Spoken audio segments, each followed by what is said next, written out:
Hello friends, आज का हमारा चैप्टर है मिनिमम वेजेस एक्ट 1948। अगर आपने पेमेंट ऑफ वेजेस एक्ट 1936 की वीडियो नहीं सुनी तो अगर आप चाहें, ऐसा कोई कंपल्शन नहीं है, तो आप पेमेंट ऑफ वेजेस एक्ट 1936 सुन लीजिए और उसके बाद मिनिमम वेजेस एक्ट 1948 करिए, क्योंकि दोनों इंटरलिंक्ड हैं लेकिन इंटरडिपेंडेंट नहीं है दोस्तों। मैं रिपीट कर रहा हूं, अगर आपने पेमेंट ऑफ वेजेस एक्ट 1936 की वीडियो वॉच नहीं करी है तो प्रेफरेबली आप पहले उसे देख लीजिए, फिर मिनिमम वेजेस पढ़िए। लेकिन कोई बात नहीं, अगर आपने मिनिमम वेजेस का ही अपना स्केड्यूल बना रखा है तो आप मिनिमम वेजेस देख लीजिए। ये दोनों चैप्टर इंटरलिंक्ड हैं, दोनों में कुछ बातें एक जैसी हैं लेकिन एक दूसरे पर डिपेंडेंट बिल्कुल नहीं है। Right, let's start the minimum wages chapter. Minimum wages का एक्ट दोस्तों इसलिए बनाया गया कि आपके इस मिनिमम वेजेस एक्ट में ये प्रोविजंस हैं कि हम जब भी वर्कर्स को वेजेस देते हैं तो उसमें डिडक्शंस, उसमें फाइन्स तो नहीं होते। ये बात पेमेंट ऑफ वेजेस में लिखी है। टाइम पर वेजेस पे होनी चाहिए, ये बात पेमेंट ऑफ वेजेस में लिखी है। लेकिन जो वेजेस दी जाएं, जो बेस फिक्स हो वर्कर का, कम से कम वो इतना तो हो कि उसका कॉस्ट ऑफ लिविंग निकले।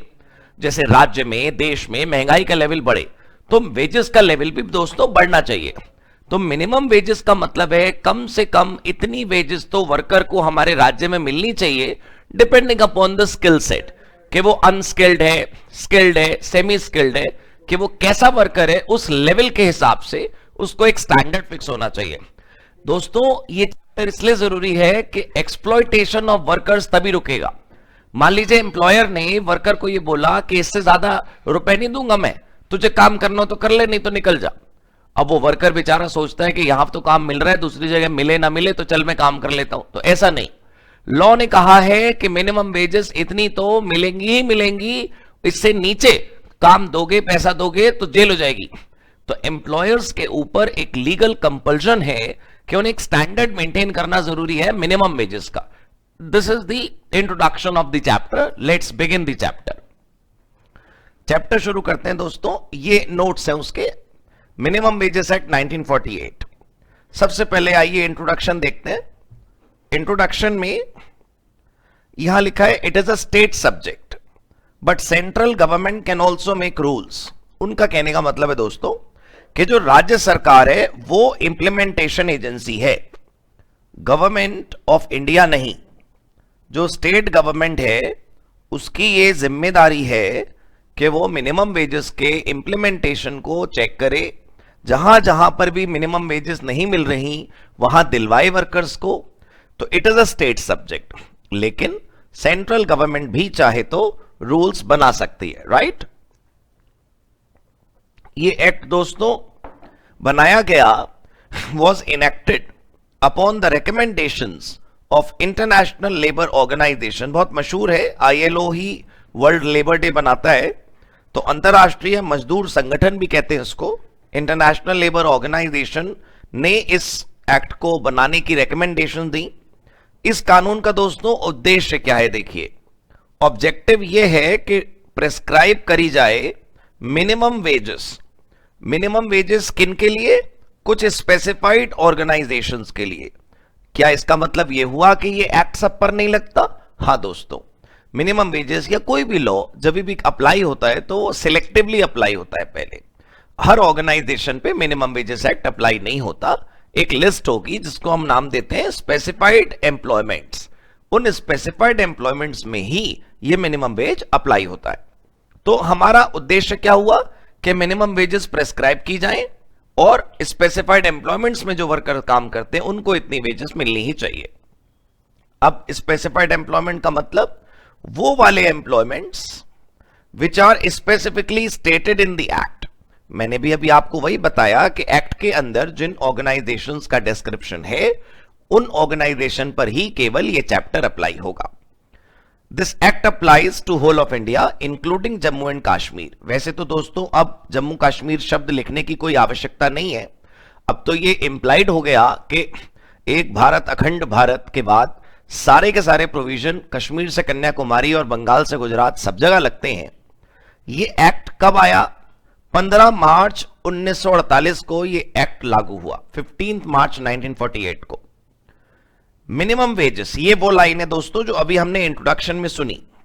यहां पर भी यही लिखा है कि मिनिमम वेजेस और पेमेंट ऑफ वेजेस ये दोनों एक साथ वर्क करते हैं। दोनों साइमल्टेनियसली वर्क करते हैं, जिसका मतलब ये हुआ कि अगर मिनिमम वेजेस पे नहीं होंगी तो हमारा जो क्लेम का प्रोसेस है will be the same as payment of wages. मतलब आप पेमेंट ऑफ वेजेस की वीडियो आपने अगर वॉच करी हो तो उसमें एक ना रूल है कि मिनिमम अगर आपको वेजेस नहीं मिली तो आप यहां कंप्लेंट करेंगे, इतने टाइम में कंप्लेंट करेंगे। The same process applies on minimum wages also, right. दूसरी बात यहां लिखी है, अगर कोई प्रोविजन मान लो प्रेजेंट ना हो किसी भी इशू पर in the minimum wages act, तो फैक्ट्री एक्ट और payment of wages act apply होगा। मतलब उनका कहने का मतलब है कि रेफरेंस हैं वो ये दो हैं। मान लीजिए किसी भी विषय को लेकर मिनिमम वेजेस में प्रोविजन एब्सेंट हो और हमें समझना हो कि इस सिचुएशन में क्या होगा, तो हम उसे सर्च करेंगे पेमेंट ऑफ वेजेस में और फैक्ट्रीज एक्ट में। एकेडमिक रूप से इस लाइन के कोई खास इंपॉर्टेंस नहीं है, प्रैक्टिकल लाइफ में हाँ, अगर मिनिमम वेजेस एक्ट में से इशू सॉल्व नहीं हो रहा तो we would look into the minimum wages act के बाद payment of wages act and factories act. ये दोस्तों आपका इंट्रोडक्शन हो गया। इंट्रोडक्शन पढ़ने के बाद अगली हमारी हेडिंग है कॉस्ट ऑफ लिविंग इंडेक्स। बहुत छोटा चैप्टर है दोस्तों, ये 7 पेजेस हैं टोटल। आप ध्यान से सुनेंगे, कम टाइम में वीडियो पूरी हो जाएगी, फिर क्वेश्चन करना आप। कॉस्ट ऑफ लिविंग इंडेक्स ये क्या है? ये एक इंडेक्स नंबर है। स्टैटिस्टिक्स में थोड़ा थोड़ा सुना होगा आपने इंडेक्स नंबर क्या होता है, लेकिन दोस्तों नहीं भी सुनाना तो टेंशन लेने की जरूरत नहीं है। कभी आप स्टैट्स खोल के इंडेक्स नंबर समझना शुरू कर दो, you just see the definition. Cost of living index एक इंडेक्स नंबर है जो ये बताता है कि इन्फ्लेशन का लेवल मार्केट में कितना है। It is an index number which represent level of inflation in the market. अब जब दोस्तों ये ऊपर जाता है तो मिनिमम वेजेस को भी इंक्रीज करने की रिक्वायरमेंट बढ़ जाती है। ये एक वेरिएबल इंडेक्स है which keeps on changing in different states and different time zone. कोई चीज दोस्तों पश्चिम बंगाल में सस्ती है, महाराष्ट्र में महंगी है, कोई चीज कश्मीर में सस्ती है, तमिलनाडु में महंगी है, तो टाइम जोन्स के साथ और ज्योग्राफिकली भी रेट बदल जाते हैं। तो महंगाई का दर पूरा भारत में एक जैसा नहीं रहता। तो जिस राज्य में जितना कॉस्ट ऑफ लिविंग इंडेक्स बढ़ेगा उस राज्य की जरूरत होगी कि उसको मिनिमम वेजेस उतने लेवल पर जाके वो बढ़ाए, राइट।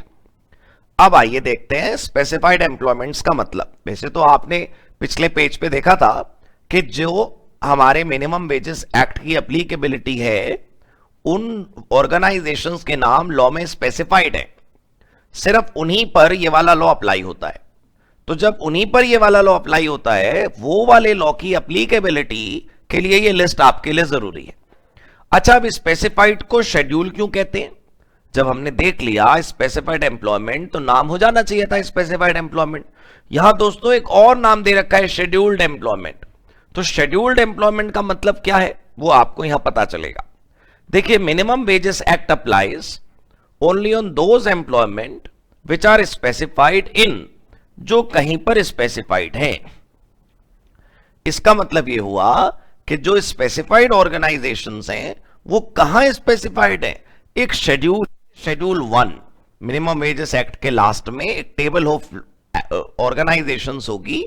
उस टेबल में लिखा होगा कि भाई इन इन ऑर्गेनाइजेशंस पर ये एक्ट अप्लाई होता है। उस टेबल का नाम क्या है दोस्तों? शेड्यूल 1। इस शेड्यूल में 2 हिस्से हैं। जो पहला हिस्सा है उसमें 18 प्रकार की इंडस्ट्रीज के नाम है और जो दूसरा पार्ट है उसमें केवल एग्रीकल्चर है। तो इसका मतलब एक 18 इंडस्ट्रीज हो गई नॉन एग्रीकल्चर वाली और एक इंडस्ट्री हो गई एग्रीकल्चर की।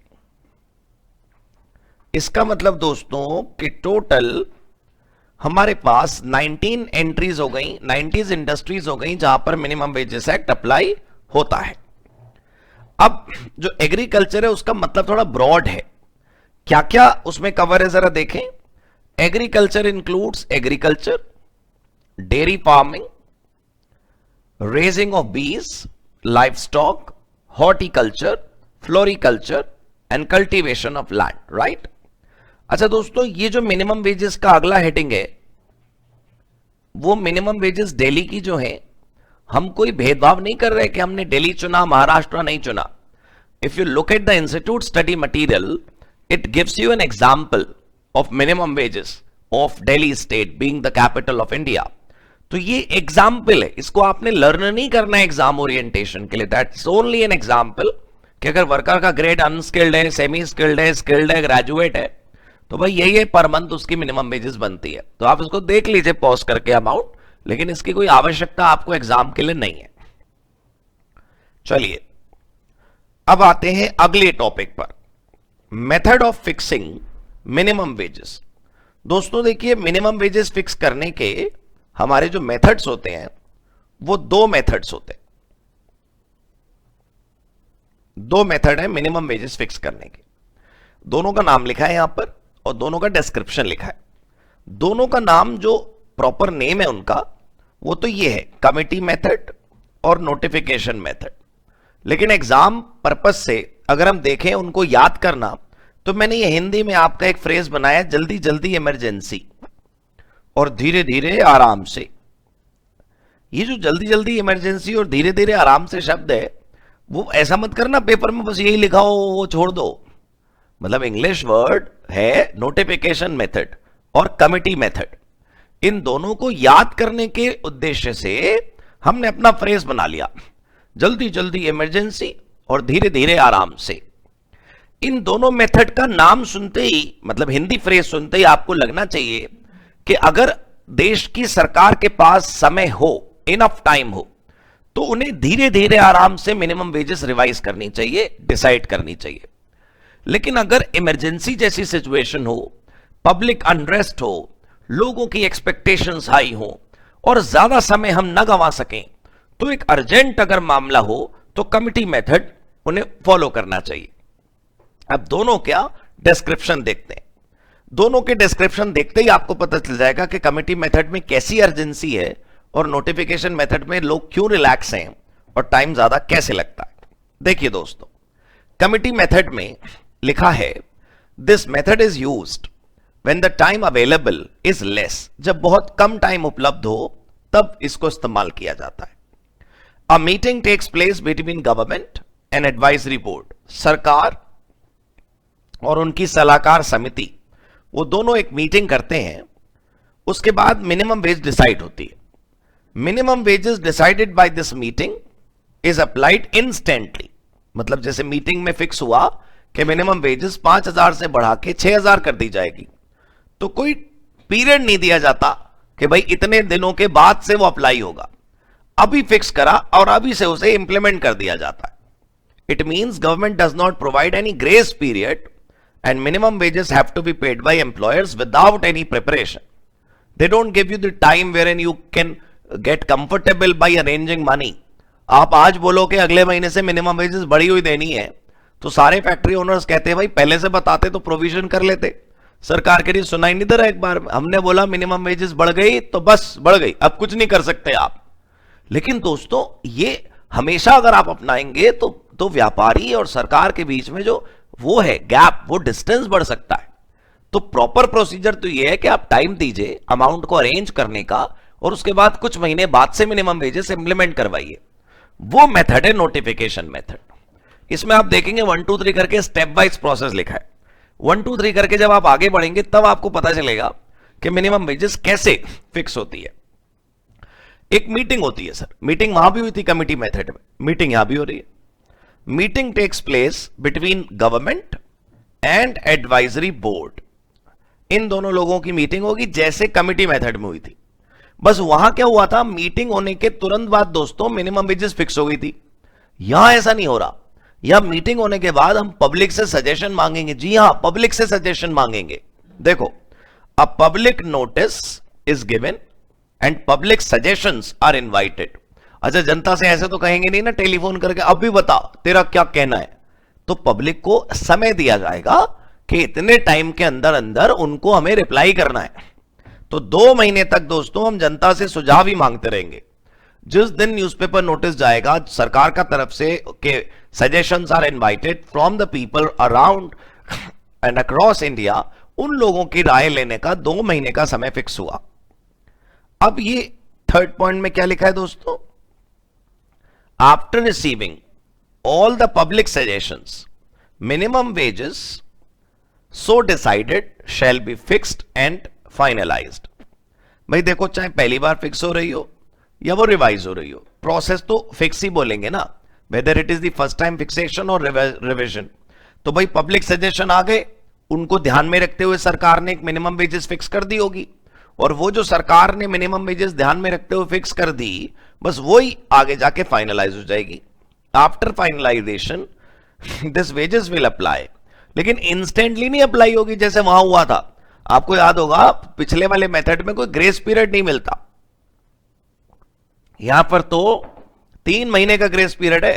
अगर आज मिनिमम वेजेस फिक्स हुई ना, तो आज नहीं लागू होती, आज से 3 महीने बाद लागू होनी है। After finalisation this wage apply after 3 months. तो आप देखो 2 महीने तक तो हम क्या कर रहे थे, पब्लिक से सजेशंस मंगा रहे थे, और 3 महीने हमने किस बात के दिए, ग्रेस पीरियड फॉर इंप्लीमेंटेशन। कोई पहले फॉलो करने लगे और अच्छी बात है। तो टोटल दोस्तों देखो 5 महीने लगे इस मेथड में। अब मैं आपको दोबारा नाम याद दिलाता हूं, हिंदी वाले क्या थे। कमिटी मेथड का नाम था जल्दी जल्दी इमरजेंसी, तो उसमें कोई महीना नहीं लगा, और ये धीरे धीरे आराम से में इतने धीरे चले हम कि मिनिमम वेजेस फिक्स करते करते दोस्तों 5 महीने हो गए। तो this was the beauty of the system कि हमने जनता से पूछा, हमने सलाहकार समिति से पूछा, फिर हमने एम्प्लॉयर्स को टाइम दिया। This is the democratic method. Anyways, अब दोस्तों आगे चलते हैं। अब हमारा है रिवीजन ऑफ मिनिमम वेजेस।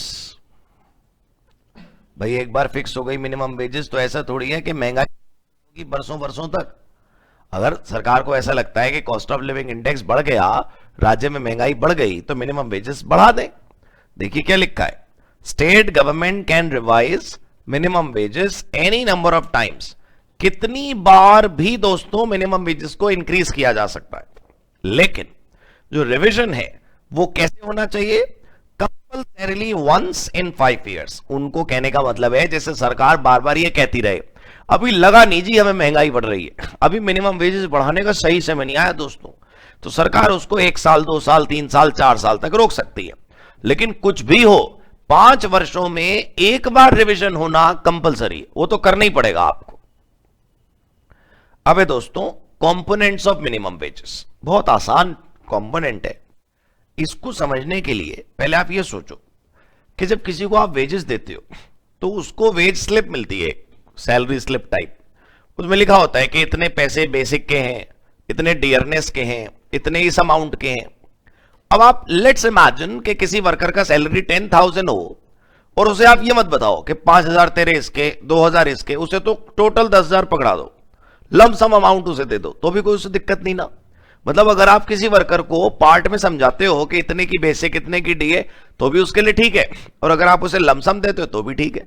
तो वही मतलब ये टॉपिक है कि जब आप किसी को मिनिमम वेजेस पे करोगे तो आप क्या उसको ये बताओगे कि इतना टुक पैसा इसका है, इतना इसका है, आपकी चॉइस। देखिए यहां क्या लिखा है, it is up to the government to decide various components और नो कंपोनेंट्स। देखा आपने, या तो वेरियस कंपोनेंट्स हो या फिर कंपोनेंट्स ही ना हो for minimum wages. If it is given in different components, अगर अलग अलग टुकड़ों में दिए तो क्या क्या टुकड़े हो सकते हैं, जैसे ऑप्शन 1 है बेसिक दे दो, डियरनेस अलाउंस दे दो। दूसरा कॉम्बो आपका क्या हो सकता है कि बेसिक, डीए या कोई और अलाउंस नाम से दे दो। मतलब आप लोगों ने इनकम टैक्स पढ़ा होगा, उसमें ये इतनी लंबी लिस्ट है अलाउंसेस की दोस्तों, सैलरी के चैप्टर में वो खत्म ही नहीं होती। कोई से भी अलाउंस दे दो उसको, किसी भी नाम से, जो भी आपको रीजनेबल सूटेबल ठीक लगे। लेकिन खास बात क्या है, एम्प्लॉयर कैन ऑल्सो पे लमसम वेजेस। ऐसा भी हो सकता है कि आप कंपोनेंट करो ही मत, टोटल पेमेंट जो करो बस एक साथ कर दो, राइट। लेकिन अगर मान लो ऐसा हो कि गवर्नमेंट ने बताया कि ऐसे पार्ट्स करो, लेकिन आप वैसे पार्ट्स नहीं कर रहे, तो क्या ये नॉन कंप्लायंस है, क्या ये ऑफेंस है? सरकार कह रही है भाई हम सब्सटेंस देखना चाहते हैं। सब्सटेंस मतलब असल में हो क्या रहा है। मान लो कोई एम्प्लॉयर्स गवर्नमेंट के बताए हुए कंपोनेंट्स को फॉलो नहीं कर रहा, कोई बात नहीं, लेकिन गवर्नमेंट के बताए हुए कंपोनेंट्स को ना फॉलो करने के बाद भी जो वो टोटल पेमेंट वर्कर को करता है दोस्तों, वो मिनिमम से ज्यादा है। वो कह रहा है कि भाई मेरे बस की नहीं बेसिक और डीए में टुकड़े करने, मैं तो टोटल देता हूं, लेकिन देखो लो तुम्हारी लिमिट से ज्यादा देता हूं। तो अगर आप सब्सटेंस देखें, आप असलियत में देखें हो क्या रहा है, तो उसको ज्यादा पैसे मिल रहे हैं, तो ये तो अच्छी बात है। तो अगर मान लो वर्कर को पेमेंट ज्यादा मिलती है, उस कंपोनेंट से नहीं मिल रही जिससे मिलनी चाहिए, लेकिन कैश इन हैंड अच्छा आ गया तो ठीक है, क्या प्रॉब्लम है।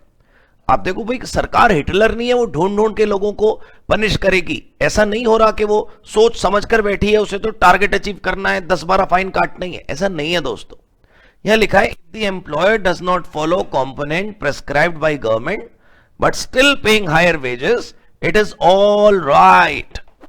करेक्ट। आइए नेक्स्ट टॉपिक है दोस्तों, ओवर टाइम वेजेस।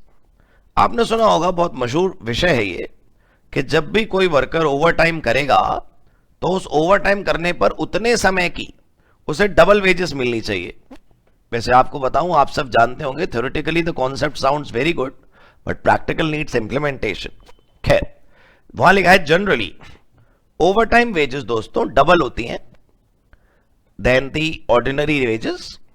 लेकिन आपको याद होगा कि जिन जिन ऑर्गेनाइजेशन पर यह चैप्टर अप्लाई होता था ना, उन ऑर्गेनाइजेशन के शेड्यूल के 2 पार्ट थे। शेड्यूल 1 में 18 एंट्रीज थी, उनमें तो यही रूल है डबल वाला। लेकिन शेड्यूल का जो सेकंड पार्ट था उसका नाम क्या था, एग्रीकल्चर। उस एग्रीकल्चर में देखिए ओवर टाइम वेजेस कितनी है, 1.5 टाइम्स, वहां डबल नहीं होती। आप सेक्टर भी तो देखो, you talking about agriculture, over time दे रहे, यही अच्छा है। एग्रीकल्चरल सेक्टर में वर्कर अगर ओवर टाइम करेगा तो उसे डबल वेजेस नहीं मिलेंगी, उसे 1.5 गुना वेजेस मिलेंगी। हाँ, बट एक्स्ट्रा तो मिल ही रहा है। ठीक है दोस्तों, ओवर टाइम का कॉन्सेप्ट इज ओवर। आइए अब पढ़ते हैं एडवाइजरी बोर्ड। एडवाइजरी बोर्ड के अंदर सबसे पहली बात तो आपको याद रखनी होगी कि एडवाइजरी बोर्ड का काम वेजेस फिक्स करना नहीं था, वो बस सलाह देते थे। तो सलाह तो दोस्तों दोनों सरकारों को चाहिए, केंद्र भी और राज्य को भी। There are separate advisory board for central and state government. These boards are established by government only. सरकार को खुद बनाना होता है कि वो किससे सलाह लेना चाहती है, और ये ठीक भी है दोस्तों। The government should decide who all will be its advisors. ये बोर्ड में कौन कौन लोग होते हैं? These board consist of equal number of representatives from employer, from employee and government. Right, paper में आप ऐसे शॉर्ट फॉर्म मत लिखना, GOVERNMENT पूरा, ठीक है। These boards can establish committees and सब कमिटीज। वो कहने का मतलब है, जैसे मान लो मैं आपको लिख के दिखाता हूं, गवर्नमेंट ने एडवाइजरी बोर्ड बनाया, कोई कमिटी बनाना चाहती है, कमिटीज में से भी सब कमिटीज बनाना चाहती है, तो वो क्या होगा, ये इसको इनपुट देंगे, ये इसको इनपुट देंगे, ये इसको इनपुट देंगे। किस बात का इनपुट? सजेशंस का, रिकमेंडेशंस का, ग्राउंड रियलिटीज का। आप सोचो दोस्तों, पूरा राज्य है उत्तर प्रदेश, फॉर एग्जाम्पल बिहार, उड़ीसा, उसकी किसी इलाके में जो सोशल कंडीशंस हैं उसका क्या पता चेयरमैन को केबिन में बैठे। तो वो कमिटी, सब कमिटी बनते हैं ग्राउंड रियलिटीज को स्टडी करने के लिए। वहां से वो बोर्ड को देंगे और बोर्ड उसका इनपुट गवर्नमेंट को देगा कि अब मिनिमम वेजेस रिवाइज होनी चाहिए। ठीक है, चलिए अब हम आ गए अगले टॉपिक पे, 2 और मोर क्लासेस ऑफ वर्क। बहुत मशहूर टॉपिक है दोस्तों, स्कैनर में आप देखोगे जरूर आपको इसको क्वेश्चन मिलेगा, ये इंपॉर्टेंट है। ये कहता है कि मान लो आपने एक वर्कर को किसी एक प्रोफाइल में रखा और आपने उससे काम करवाया एक से ज्यादा प्रोफाइल का। मतलब यूजुअली आपने देखा होगा, ऐसा हो सकता है। तो अगर आप दूसरे प्रोफाइल का काम उससे करा रहे हो तो पैसे डबल देते हो या सिंगल देते हो? आप कह रहे होगे सिंगल ही देते हैं, एक काम एक दाम बहुत सारे काम। लेकिन दोस्तों कानून ऐसा नहीं कहता।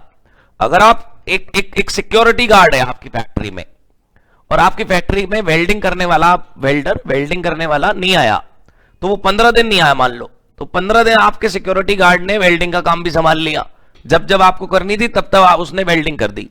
और जब पे डे आया, सैलरी बटी, तो उसे सिक्योरिटी गार्ड वाली जो यूजुअल सैलरी मिलती थी वो मिल गई। वो कहने लगा बाबूजी मैंने तो आप क्या वेल्डिंग का काम करा 15 दिन, कौन से पैसे नहीं मिले मुझे उसके। कंपनी कह रही है देख बात सुन, जो मिल रहा है ना ये भी नहीं मिलेगा आगे, काम कर ले, बस सिक्योरिटी गार्ड की सैलरी मिल गई, खुश रहे। तो दोस्तों ग्राउंड रियलिटी से आपके एग्जाम का कोई मतलब नहीं है। आप थ्योरी पढ़ रहे हैं, रूल पढ़ रहे हैं। रूल ये कहता है कि जितने समय तक सिंगल वर्कर ने डुअल प्रोफाइल या उससे भी ज्यादा काम करा तो उसे हर प्रोफाइल की अलग अलग प्रोपोर्शनेट वेजेस मिलना कंपलसरी है। देखिए, if a worker is employed in profile of one employment but is put to work in more than one profile, making him responsible for more than one type of job, the separate wages must be paid for the work. It means there shall be a principle of one work, one wages. So if there are two works, two wages, right? Hope आपको समझ आया. अगला topic है maintenance of records या records. हर employer जिसके ऊपर भी minimum wages act apply होता है उसको ये वाले कागज हमेशा अपने पास संभाल के रखने होते हैं. कौन कौन से कागज है? Form 1 register of fines, form 2 deductions का रजिस्टर, फॉर्म 3 एनुअल रिटर्न का डिजाइन होता है, फॉर्म 3 ये साल में एक ही बार जाता है, ओवर टाइम का रिकॉर्ड रखने वाला फॉर्म 4, अटेंडेंस रजिस्टर या उसे टेक्निकल भाषा में दोस्तों मस्टर रोल कहते हैं, फॉर्म 5, 9A है नोटिस का format, notice regarding minimum wages. मतलब एक क्या है कि डिस्प्ले होता है कि मिनिमम वेजेस हमारे ऑर्गेनाइजेशन में अप्लाई होता है और इतना इतना मिनिमम वेजेस हमारा है. फॉर्म 10 है वेज रजिस्टर, मतलब एम्प्लॉयर अपने पास लिख के रखता होगा ना राम को कितने पैसे दिए, श्याम को कितने पैसे दिए. फॉर्म 11 जैसे सैलरी स्लिप होता है वैसी वेज स्लिप होता है, उसमें लिखकर दिया जाता है कि कितने पैसे बने आपके और उसकी कंप्यूटेशन कैसे हुई वो. Now we have miscellaneous point. Chapter तो खत्म हो रहा है दोस्तों, लेकिन चैप्टर आपकी स्टडी के लिए तब खत्म होगा जब आप क्वेश्चन आंसर वाला भी वीडियो वॉच करोगे. हर क्वेश्चन हर आंसर आप खुद से सॉल्व करके देखना, तभी आपको कॉन्फिडेंस आएगा. नाउ मिसलेनियस बातें क्या है? Annual return must be submitted on और बिफोर. कौन सा एनुअल रिटर्न दोस्तों? अभी ये फॉर्म 3 आया था ना, मैंने आपको बताया कि एक साल में एक बार ही जमा होता है, तो ये जनवरी टू दिसंबर के हिसाब से जमा होता है, कैलेंडर ईयर के हिसाब से. 1 फरवरी इसकी लास्ट डेट होती है. मिनिमम वेजेस कंपलसरी है, मतलब आप बोलो कि कैश नहीं है, ऑर्गेनाइजेशन में कैश नहीं है, वो आपकी प्रॉब्लम है, बेच दो फर्नीचर, कुछ करो वो आप जानो. If you are running an organization you have to pay wages. Minimum wages is a compulsory whatever may be the situation. Minimum wages once decided can be rectified. वो तो दोस्तों देखो ऐसा है, एक बार मिनिमम वेजेस सरकार ने fix करी, अब उसको लगा ये कम होनी चाहिए, बढ़नी चाहिए, वैसे कम तो क्या करोगे आप, तो वो सरकार चेंजेस कर सकती है. अगला पॉइंट है, अगर एक वर्कर को वो वेजेस नहीं मिल रही जो मिनिमम मिलनी चाहिए, तो उस वर्कर को हम बोलेंगे फोर्स्ड लेबर. मतलब वो वर्कर फोर्स्ड लेबर कर रहा है, ऐसी लेबर कर रहा है जो नहीं हो पा रही उसके मन से, वो एक्सपेक्टेशन से ज्यादा हम बात नहीं कर रहे हैं, हम बात कर रहे हैं लीगल से भी कम मिल रही है उसको, तो दिस इज फोर्स्ड लेबर. जो आखिरी पॉइंट है दोस्तों पता है, वो तो आप शुरुआत में ही पढ़ चुके हो. कोई भी प्रोविजन जो इस एक्ट में मिसिंग हो उसको आप रेफर कर सकते हो पेमेंट ऑफ वेजेस एक्ट से या फैक्ट्रीज एक्ट से, ये हमने शुरुआत में देखा था. So this is all about minimum wages act 1948. उम्मीद है आपको समझ आया होगा, right? Thank you so much.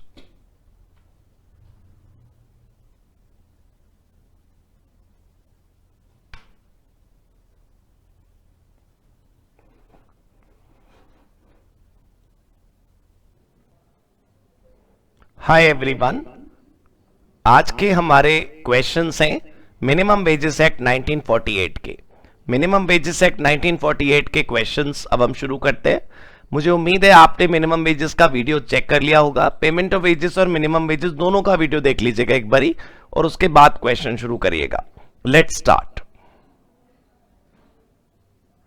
सबसे पहला क्वेश्चन, 20-25 क्वेश्चन है दोस्तों इसमें. पहला क्वेश्चन बहुत इजी है, मिनिमम वेजेस को फिक्स करने का प्रोसीजर बताना है आपको. उसके बाद क्वेश्चन नंबर 2 देखिए कितना आसान है, ओवर टाइम वेजेस कैसे फिक्स होती है. तीसरा क्वेश्चन है, क्या मिनिमम वेजेस का पेमेंट कैश में ही होता है? नहीं, बैंक ट्रांसफर से भी हो सकता है. चौथा क्वेश्चन दोबारा से देखिए वही है, ओवर टाइम वेजेस कैसे फिक्स होती है. पांचवा क्वेश्चन भी वही है, ओवर टाइम वेजेस कैसे फिक्स होती हैं. ये देखो आप, एमटीपी दिसंबर 17 में भी वही क्वेश्चन है और एमटीपी जून 17 में भी वही क्वेश्चन है. मैंने नहीं रिपीट करा है, इंस्टीट्यूट ने अगर रिपीट करा है तो हमने भी उसको कॉपी करा है. अब देखो सजेस्टेड क्वेश्चन, दिसंबर 2018 में क्वेश्चन आया, explain the procedure for fixing and revising minimum wages under minimum wages act 1948। तो वेजेस का प्रोसीजर पूछे उसने फिर से। रिविजनरी क्वेश्चन देखते हैं, दिसंबर 18 की आरटीपी में क्वेश्चन है, procedure for fixing and revising minimum wages, can't you see that it's coming every time.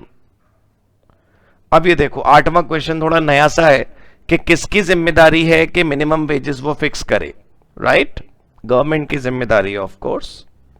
जून 18 का क्वेश्चन मैं नहीं पढ़ के सुना रहा, आप खुद देख लो इस लाल सर्कल में, fixing and revising minimum wages. 10वां क्वेश्चन भी अब तो रिपीट हो गया दोस्तों, किसकी जिम्मेदारी है कि मिनिमम वेजेस फिक्स की जाए, रिस्पॉन्सिबिलिटी है कि वो रिवाइज करे उन्हें। अब आइए वर्कबुक के क्वेश्चन देखते हैं। वर्कबुक में एक 11वां क्वेश्चन है, वेजेस और मिनिमम वेजेस का मतलब बताना है आपको। अगला क्वेश्चन है, फिक्स और रिवाइज करने का प्रोसीजर क्या है, याद आ गया? उसके बाद देखिए ओवर टाइम वेजेस, वाह भाई वाह, थोड़ा देर बाद रिपीट हुई लेकिन हो गई repeat. What are the different register, चलो ये तो कुछ नया सा है, कौन कौन से रजिस्टर बनाए जाते हैं, तो फॉर्म 1, 2, 3, 4 ये सब फॉर्मेट्स हैं। अब पास्ट एग्जाम में जो क्वेश्चन आए हैं उन पर एक बार नजर डालते हैं। ये वो क्वेश्चन है जो एग्जाम में आज तक आए हुए हैं। क्वेश्चन नंबर 15 देखिए, मतलब 15 तो हमारे सीरियल ऑर्डर की वजह से है, वैसे एग्जाम के हिसाब से जो क्वेश्चन है वो तो आपको पता होगा, स्कैनर में जून 2009 में आपको मिलेगा। 4 नंबर का क्वेश्चन है, इंस्पेक्टर की पावर्स बतानी है। 5 नंबर का क्वेश्चन देखो, ओवर टाइम का मतलब बताना है और ओवर टाइम की वेजेस बतानी है। और आप 2 नंबर में देखिए, 2011 की जून में क्वेश्चन है कि मल्होत्रा साहब बोले कि पेमेंट ऑफ वेजेस काइंड में भी हो सकती है कि नहीं हो सकती? बिल्कुल नहीं हो सकती सर, काइंड में नहीं हो सकती। सरकार से अप्रूवल लेके तो चलो कुछ भी हो सकता है, वैसे वो नहीं हो सकती। ये बड़ा इंपॉर्टेंट क्वेश्चन है, आप देखिएगा, अच्छा कॉन्सेप्ट है। दिसंबर 11 में क्वेश्चन आया 2 नंबर का, वो कहते हैं कि एक वर्कर है सिंह साहब, वो 2 प्रकार की जॉब करते हैं एक ही ऑर्गेनाइजेशन में, एक तो वो वेल्डिंग का काम करते हैं और एक सिक्योरिटी गार्ड का काम करते हैं। अब दोनों की जो वेज रेट है वो अलग अलग है, तो एम्प्लॉयर क्या कर रहा है, दोनों का एवरेज करके दे देता है, कह रहा है जी एवरेज पैसे ले लो। सर जो मिनिमम वेजेस पे होगी वो दोनों की अलग अलग पे होगी, ना कि एवरेज। जून 2014 में देखो दोस्तों, 2 नंबर में क्वेश्चन क्या है, cost of living index number का मतलब बताइए। ये वो नंबर होता है, इंडेक्स नंबर, जिससे देश की महंगाई और कीमतों की वृद्धि नापी जाती है। दिसंबर 2014 में 2 नंबर का क्वेश्चन देखो, वही एक आदमी मैकेनिक का भी काम कर रहा है, वॉचमैन का भी काम कर रहा है। एम्प्लॉयर ने क्या करा, एवरेज वेजेस दे दी, तो ऐसा नहीं होगा, दोनों की अलग अलग वेजेस उसको दी जाएगी। अब देखिए दिसंबर 15 में क्वेश्चन आया 3 नंबर का, वही पिटा पिटाया पुराना प्रश्न, procedure for fixing and revising minimum wages. दिसंबर 15 में 4 नंबर में आया, मैं आपको रिपीट दे रखा हूं, दिसंबर 15 3 नंबर और दिसंबर 15 4 नंबर, 2 बार कैसे आ गया ये क्वेश्चन? सर एक ना नए कोर्स का एग्जाम हुआ होगा और एक ओल्ड कोर्स का। जून 2016 में देखिए 4 नंबर में क्वेश्चन है कि क्या पेमेंट ऑफ वेजेस कैश में ही हो सकता है? नहीं, ऑनलाइन ट्रांसफर से भी हो सकता है। केंद्र सरकार से पूछें तो काइंड में भी हो सकता है। अब देखो दिसंबर 18 में 9 नंबर में वही क्वेश्चन आया जो एक बारी 3 में आ चुका है, एक बारी 4 में आ चुका है, अब इस बारी 9 में आया, fixing and revising minimum wages. It's all about the question and answers. 23 सवाल थे मिनिमम वेजेस के, पूरे हो गए।